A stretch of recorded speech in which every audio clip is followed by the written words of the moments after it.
Rent has been notoriously high for years. Remember what Jimmy McMillan said, right? Rent is too damn high.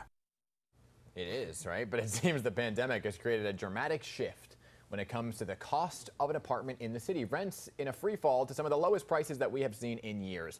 With over 37 million views on his YouTube channel, licensed real estate agent Cass Jordan gives his viewers an inside look at some of the best apartments around.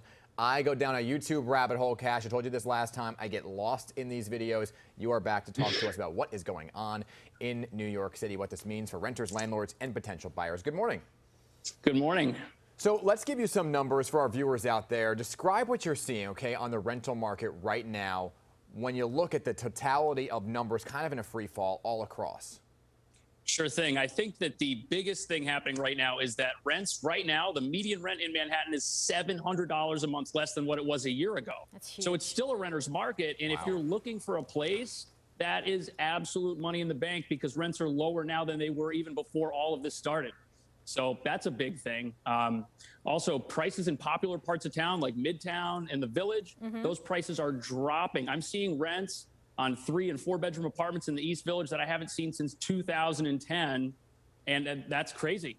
Wow, 11 years ago. Just flat out crazy. Okay, so let's break it down even further. A recent Street Easy report found Manhattan rents dipped to a new low in the first quarter, about $2,700 per month, kind of what you were saying here. That's down about $3,400 pre-pandemic. In Brooklyn, median rents fell 10% to just under $2,400, and a similar story in Queens, where the average rent slipped below $2,000 for the first time in 8 years. I mean, just looking at this map right here, does this surprise you at all? I mean, I don't think it should, especially given the situation that we're in with the pandemic. Do you expect it to stay here or continue to go down?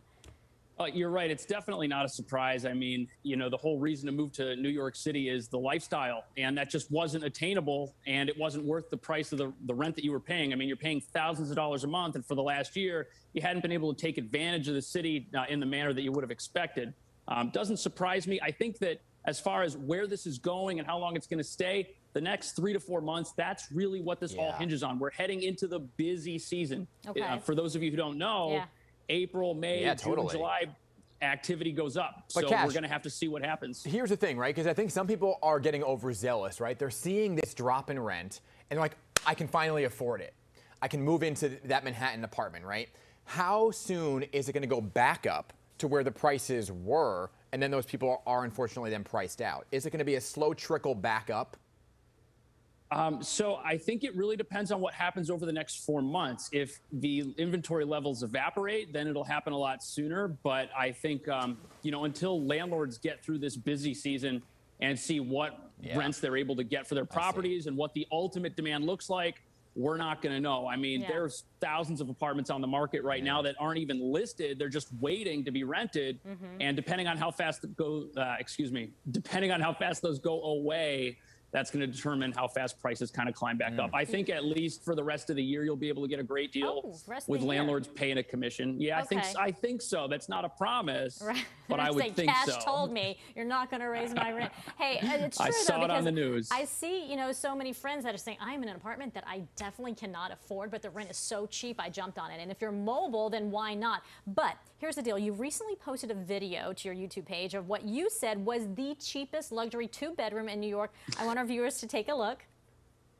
If you want a nice, affordable apartment, forget about Manhattan, because you need to be looking in Brooklyn, where you can get a brand new apartment in a modern luxury building, loaded with amenities for the same price as a rundown dump in the Village. I mean, so should folks be looking outside of the city? Definitely, there's a popularity tax that always is going to come with Manhattan that you're not going to pay to a certain extent if you're outside of Manhattan. So you'll always find something better for the most part. Where was that? What are the hot neighborhoods? In Manhattan, outside. The Village and Soho are cheaper than they've been outside in a long Manhattan. time. Outside Manhattan, Williamsburg, Brooklyn, prices are much better there than they were. Okay.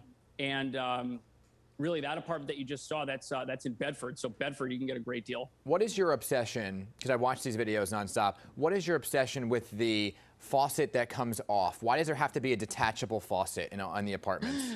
There's It's a no luxury. dishwasher. Huh? There's no dishwasher half the time. And in New York City apartments, you're getting less here and you're paying more for it than anywhere else in the country. And if you can spray your dirty dishes to help clean them off, So I mean true. that. And if you can find the so elusive true. garbage disposal, I mean, you're golden, What's right? that? Exactly. What's a garbage disposal? Yeah. All right, Cash, so good to see you. Great information. Great videos. As always, you can check out his Thanks, tours guys. on his YouTube page, Cash Jordan. Seriously, once you watch one, though, you're going to get roped right in and sucked into like the YouTube rabbit hole, I'm telling you.